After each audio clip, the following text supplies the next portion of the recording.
Hello everyone, welcome to a 10 minutes day series. तो आज हम चैप्टर 45 का पार्ट 4 स्टार्ट कर रहे हैं, जिसमें हमने अंडरस्टैंड करना है all about the NEFT, that is national electronic fund transfer.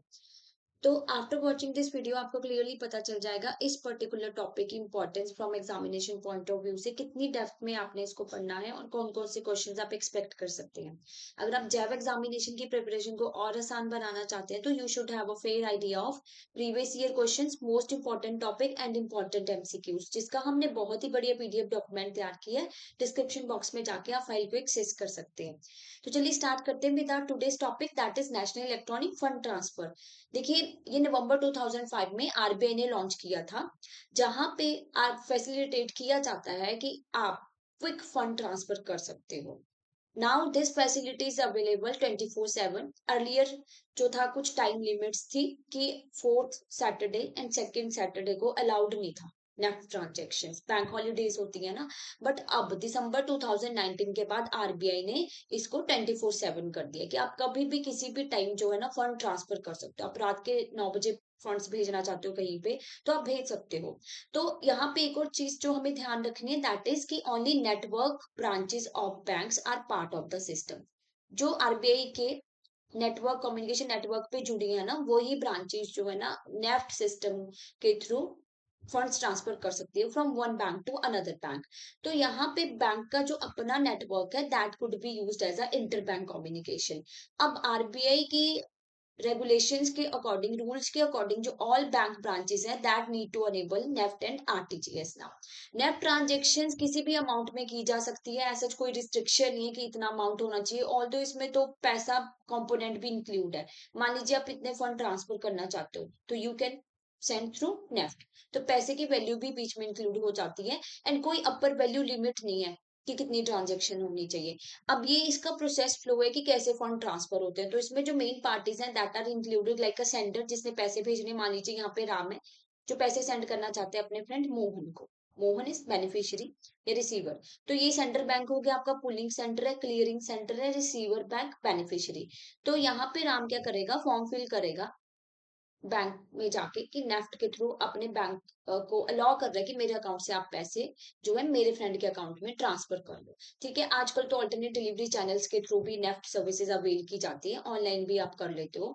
तो अलाउ किया यहाँ पे, तो यहाँ पे ना एक structured financial messaging system generate होता है। ठीक है, एक मैसेज जनरेट हो गया। सेंट्रल बैंक जो, मान लीजिए एसबीआई है सेंट्रल बैंक राम का, तो अब इसमें क्या इंक्लूड होता है, आपकी account details, account number, IFSC code, ये सारी चीजें जहाँ पे फंड ट्रांसफर होनी है। तो ये जाएगा आपका पुलिंग सेंटर। क्या है, मान लीजिए ये एसबीआई का पुलिंग सेंटर है, जहाँ पे सारी नेफ्ट ट्रांजेक्शन जो जो आगे भेजनी है ना क्लियरिंग सेंटर को, वो इंक्लूड होती है। अब क्लियरिंग सेंटर है आरबीआई का एनसीसी, नेशनल क्लियरिंग सेंटर, जो कि मुंबई में होता है।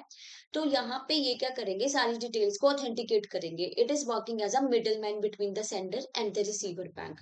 तो ये जो है फंड्स, जो भी आप डिटेल्स सेंड कर रहे हो ना, तो आरबीआई ने ऑथेंटिकेट किया कि कोई सस्पिशियन नहीं है, तो आगे जो है वो रिसीवर बैंक के पास डिटेल्स चली जाएंगी। रिसीवर बैंक जो है बेनिफिशियरी के अकाउंट में अमाउंट पैसा डलवा देगा। तो बेनिफिशियरी को मैसेज आएगा कि आपके अकाउंट में इतने पैसे क्रेडिट हो गए। So that's how this process work. Okay, अब मान लीजिए ड्यू टू एनी रीजन पैसे ट्रांसफर नहीं हुए, राम ने पैसे तो भेजे थे बट वो गए नहीं, आईएफएससी कोड गलत भर दिया या कोई और चीज, नाम गलत भर दिया, कुछ भी प्रॉब्लम हो सकती है कोई भी वैलिड रीजन की वजह से।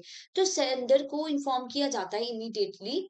जब वो सेंटर बैंक के पास पैसे आ गए, रिटर्न हो गए ना, तो फिर वो पेमेंट भी रिफंड की जाएगी जो नहीं आगे ट्रांसफर हुई।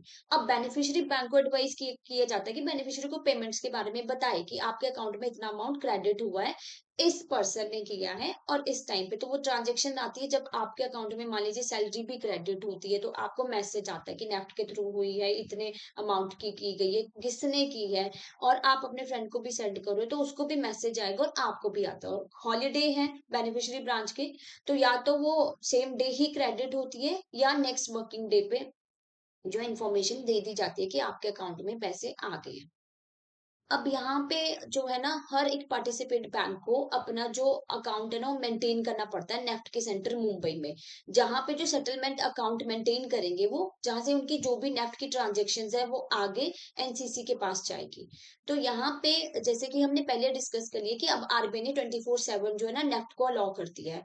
पहले नहीं होता था, पहले second Saturday and fourth Saturday को आप जो है ट्रांजेक्शन नहीं कर पाते थे। अब तो वीकेंड्स, हॉलीडेज, मतलब सब पे आप ट्रांजेक्शन कर सकते हो। तो ये 48 आवर्स बैचेस होते हैं, half hour batches every day, जो नेफ्ट में बैचेस के थ्रू फंड्स ट्रांसफर होते हैं ना। तो फर्स्ट बैच आपका स्टार्ट हो जाता है 12:30 पे, और लास्ट बैच एंड होता है 12 AM पे।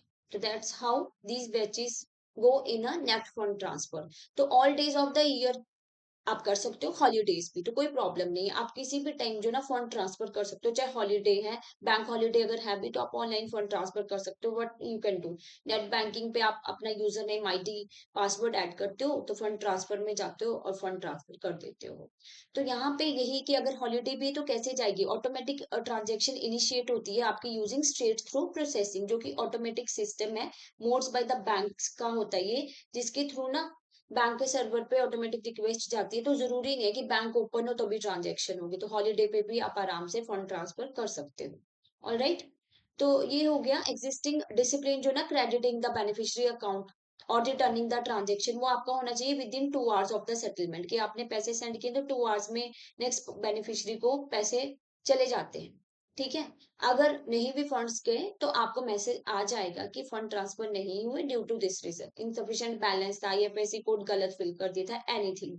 तो मेंबर्स बैंक्स को इंश्योर करना होता है कि जो पॉजिटिव कंफर्मेशन मैसेज, जिसको बोला जाता है N10, क्या बोला जाता है, N10 for all NEFT credit.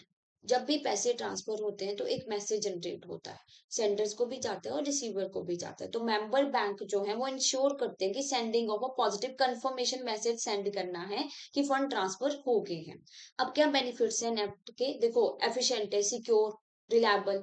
तो फंड ट्रांसफर आराम से हो रहे हैं। पहले क्या होता था, बहुत ज्यादा टीडीएस वर्क हो जाता था, चेक के थ्रू आप पेमेंट्स लगा रहे हो। फिर आरबीआई ने रियलाइज किया कि electronic fund transfer process scheme कोई होनी चाहिए, कि जिससे फंड जो है ना बहुत एफिशिएंटली और सिक्योर वे में ट्रांसफर हो जाए। तो stress, paper based fund transfer, clearing system, ये सब कुछ नहीं हो रहा, तो ऑब्वियसली वो वाला वर्क लोड जो है ना रिड्यूस हो गया। तो अब 24/7 बेसिस पे हो रहा है, तो ऐसा कोई प्रॉब्लम नहीं है, कभी भी फंड ट्रांसफर करो। वेरियस डिलीवरी चैनल्स के थ्रू हो सकता है, तो आजकल तो काफी ज्यादा अवेलेबल है, इंटरनेट डिलीवरी चैनल्स हैं आपके। तो आप ऑनलाइन भी ट्रांसफर कर सकते हो, आप किसी भी मीडियम्स को यूज करके अपने फंड्स को ट्रांसफर कर सकते हो। So that's all for today, ये था हमारा नेफ्ट के बारे में। तो ये है आपका होमवर्क क्वेश्चन कि what is the upper value limit for an individual NEFT transaction. तो आप इसका राइट आंसर जो है ना कमेंट बॉक्स में कीजिएगा।